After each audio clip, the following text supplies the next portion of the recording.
Hi guys, I'm Ezra and welcome back to my channel. So for today's video I'm going to do a books I can reread forever. I took this idea from a topic from this week's Top 10 Tuesdays which is up on my blog, by the way, and the topic is obviously books I can reread forever. All the links are down below if you want to check it out, and this book meme was created by the Broke and the Bookish. I think the Broke and the Brokish, something with the Broke and the Bookish, something along those lines. But they stopped blogging, and then now it's being continued by the Artsy Reader Girl, if I'm not mistaken. I cannot remember any of these names, but main point is all the links are down below and go check them out. So continuing with the video. Obviously, books that I can reread forever are from the Harry Potter series. Like, duh. Those books are like freaking evergreen, girl. So yeah, usually I read like Harry Potter and the Philosopher's Stone, Harry Potter and the Chamber of Secrets, and Harry Potter and the Goblet of Fire. Sometimes if I'm in the mood, I'll read like the last book. But my least favorite from the series are Harry Potter and the Prisoner of Azkaban and Order of Phoenix. Don't ask me why I don't like those two as much as the others. I just don't. But yeah, usually I read Harry Potter like end of the year ish. Because I don't know, after a whole year of occasionally reading shitty books, sometimes you just need a pick me up. And Harry Potter for me is my pick me up. It can cure me of my book reading slump. It can cure me of like if I'm feeling slightly depressed. I don't know, it's just a very comforting series that I read to just forget about my life's problems, essentially. So the next book that I always reread, I wouldn't say every year, but I do reread it all the time, is, let me go take it, it's The Godfather by Mario Puzo. And the reason I got this book was because obviously I knew about the movie. I never watched the movie ever because it's 3 hours. I borrowed this book. Actually, they gave it to me now. I got this book because of the movie, duh. And I don't know, I just wanted to see, because they keep saying that the movie's really good. So I was like, oh, if the movie's really good, then the book must be better, right? And yes, for me, this book is one of a kind.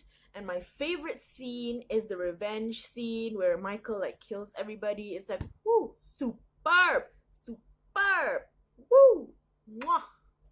It's just perfect. The revenge is just so good, so good. So yeah, I would definitely suggest reading this book if you haven't read it. It's really fun.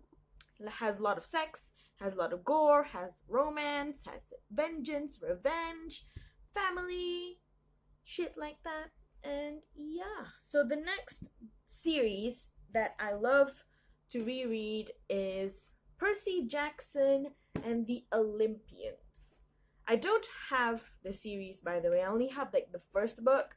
But usually if I feel like rereading it, I'll just like borrow it from the library. They have some of the books. For Percy Jackson, I reread all of the books, not just one or two, because like they're pretty thin, you know? For me, this is pretty thin. So I can read the whole series in a day. Unlike Harry Potter, because some of the books are like insane long, you know? So yeah, these books. And then the next series that I love to reread is the Millennium series by Stieg Larsson. I think I discussed this in my other video. I can't remember which one. But yeah, I love to reread this book because I don't know, I just like it. Again, the third book has the best revenge scene ever. It's just, I don't know why I love revenge scenes. I just do, because I feel like these douchebags got what they deserved. And yeah. And the last series that I love to reread is, what is the name? I think it's called The Old Kingdom by Garth Nix. Yes, that's it. I only read 3 of them, which is Sabriel, Lyrael, and Abhorsen. I haven't read Clariel and the other one. the most recent one, Golden Hand or something. Yeah, I haven't read those two, the newer ones. I read the first three, and I really like it. I liked how Garth Nix just, I don't know, in every one of the books except for the last two, which is Lyrael and Abhorsen, like Sabriel and Lyrael, they're both very different protagonists. Like Sabriel knows what she wants, she knows how to get it, she's calm and collected, she's sure of herself. But Lyrael, she's just insecure, she's a whiny little bitch sometimes. So yeah, and yeah, just like how the both books have really different protagonists, and they really grow into their own, over time, which I really like. One thing I do not like about this goddamn series is that I want to know more about Sabriel and Lyrael, like how their life is going, how they got married, did they have boyfriends or whatever. But no, it's that you get Sabriel, the first one. Then 19 years later, you finally read about Lyrael. Not like 19 years in the present. It's just like 19 years in the book. So it's like Sabriel 19 years in the book, you get Lyrael.